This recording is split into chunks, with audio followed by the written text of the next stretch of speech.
संसद में अमेरिका से जो भारतीय भारत भेजे जा रहे हैं उनको लेकर मुद्दा गरमाया हुआ है। लेकिन सोचिए भारत सरकार का रुख जो है वो कितना अच्छा है, ये आप अंदाज़ा लगा सकते हैं। अमेरिका से ऐसा नहीं है कि सिर्फ भारतीयों को ही भारत भेजा जा रहा है। मैक्सिको, ब्राज़ील, कोलंबिया जैसे देशों के माइग्रेंट्स को भी बाहर भेजा जा रहा है। देखिए, माइग्रेंट्स मतलब कोई अपराधी नहीं होता है। कुछ ऐसे लोग होते हैं जो अवैध कागज के दम पर या उनके पास वैलिड कागज नहीं होता है, वो कहीं काम करने चले जाते हैं दुनिया के दूसरे देशों में, उसको आप क्रिमिनल नहीं कह सकते हैं।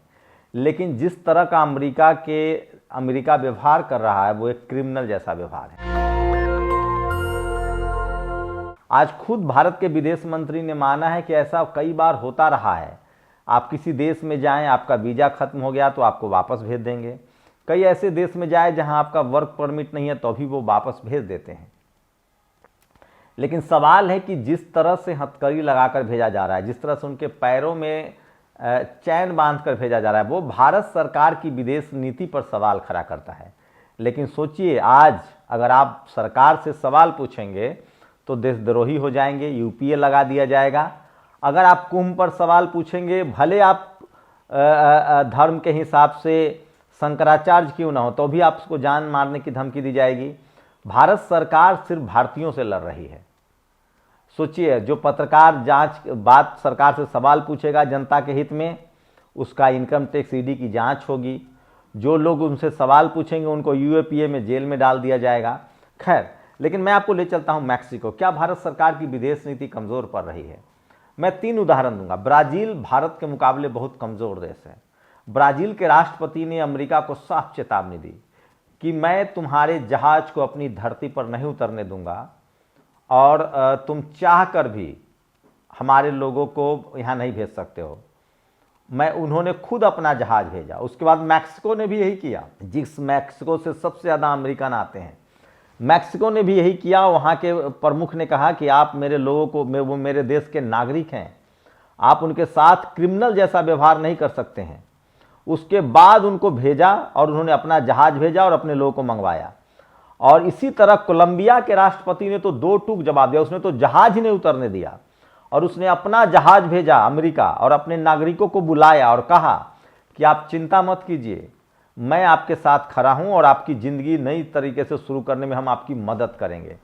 लेकिन सोचिए भारत सरकार क्या करे। हम जानते हैं कि जो लोग गए हैं वो गरीब हैं, वो कर्ज लेकर, ज़मीन बेचकर, कई सारी ऐसी कहानियां सामने आ रही जिन्होंने ज़मीन बेची है, 40 लाख, 30 लाख, 20 लाख, और इन लोगों को इनको रिश्तेदारों ने ठगा है।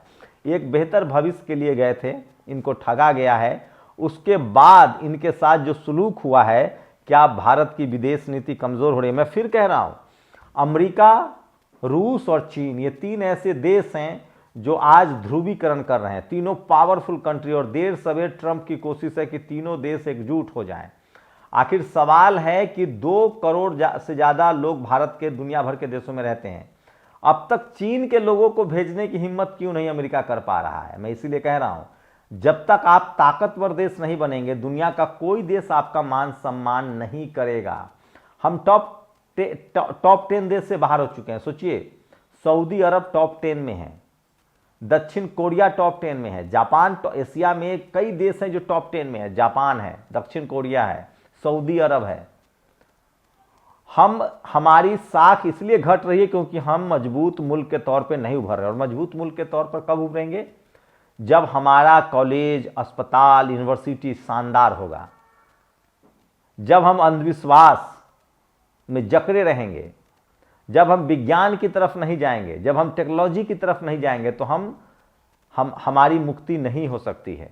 आज सोचिए, एक वो भी दौर था, अगर मैं इतिहास की बात करूं तो एक वो भी दौर था जब भारत में दुनिया भर के लोग पढ़ने आते थे। तक्षशिला, नालंदा, विक्रमशिला जैसी यूनिवर्सिटियां थी। तब भारत में जातिवाद नहीं था, तब भारत में मनुवाद नहीं था, तब भारत में बराबरी थी। और भारत में, मैं फिर कह रहा हूं, जिनको बुरा लगना हो लगे, भारत तब ज्ञान विज्ञान का केंद्र था। बुद्ध तब विश्वगुरु कहलाते थे। और सम्राट अशोक का दौर हो, चाहे घनानंद का दौर हो, जिस समय सिकंदर ने हमला करने की कोशिश की थी, भारत में यूनिवर्सिटियां थी। लेकिन गड़बड़ी कहां से हुई? जैसे ही भारत के मूल निवासियों की सत्ता गई, और जब यहाँ जातिवाद मनुवाद आया, और जब विदेशी आक्रमणकारियों ने हम पर हमला कर दिया, क्योंकि हमें जातियों में बांट दिया गया था, हम लड़ नहीं सकते थे, हम साथ बैठ नहीं सकते थे, हम खाना नहीं खा सकते थे। यहाँ के मूल निवासियों को पर राज करने के लिए उनको अलग अलग बांट दिया गया, शूद्र बना दिया गया, छूत बना दिया गया, सत्ता अपने हाथ में ले ली गई धार्मिक रूप से।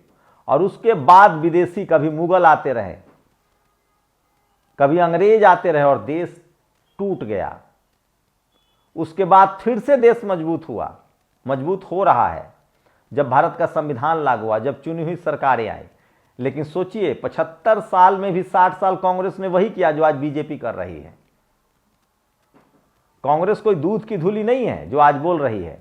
मैं फिर कह रहा हूं, आज भारत के लोग अगर कमजोर महसूस कर रहे हैं, दुनिया में उनकी साख को बट्टा लग रहा है, तो उसकी वजह है यहां का जातिवाद और मनुवाद।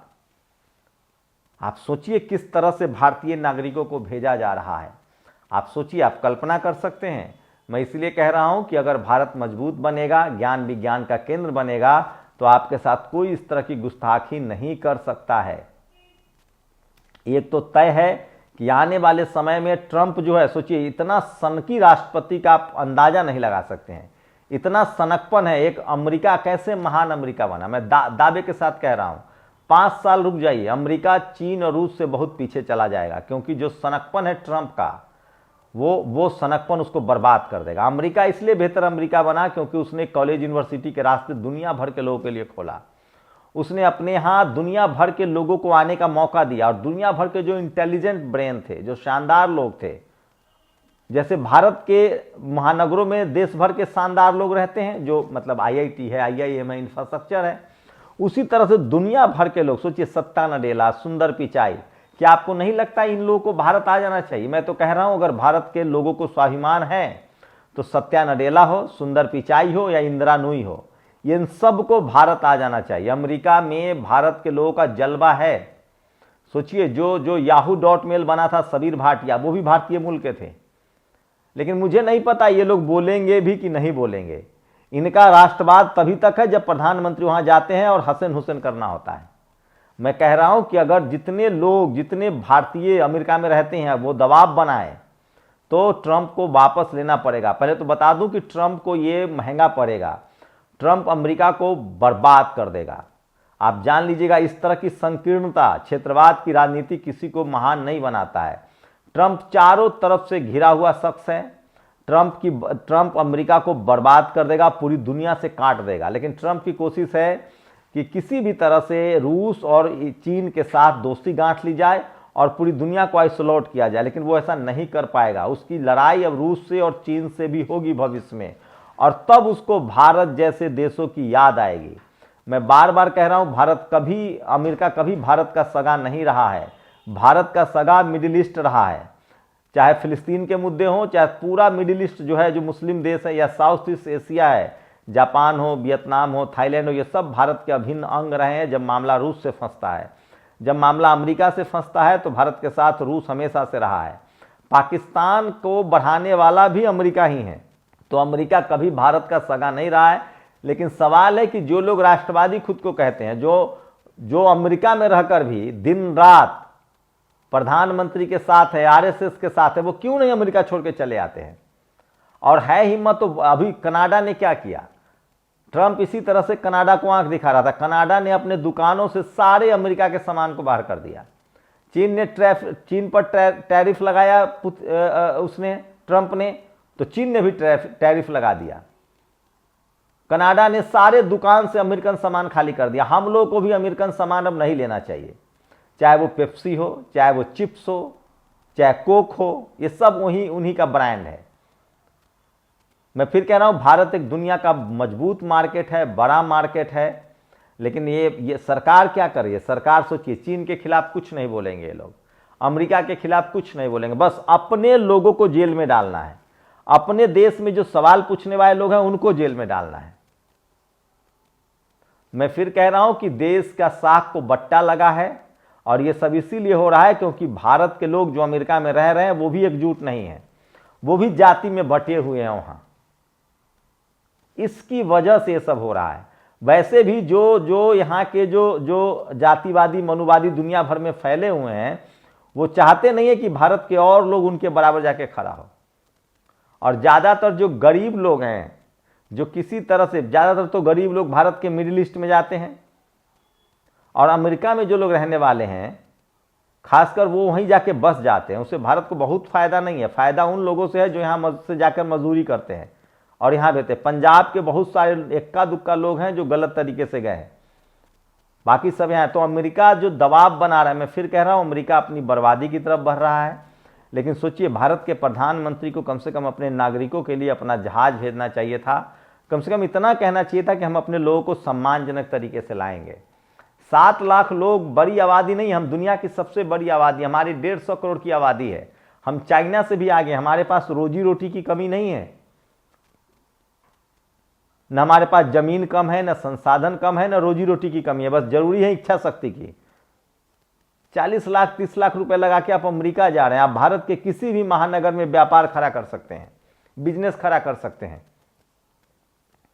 लेकिन मैं फिर कह रहा हूं, 2 लोग, भारत सरकार आंख दिखाए, अपने लोगों को सम्मानजनक तरीके से जहाज भेजकर बुलाए, जैसे मैक्सिको कर रहा है, ब्राजील कर रहा है या कोलंबिया कर रहा है। दूसरी बात, अब उन लोगों को आगे आना चाहिए जो भारतीय मूल के हैं और जो अमेरिका में रहते हैं।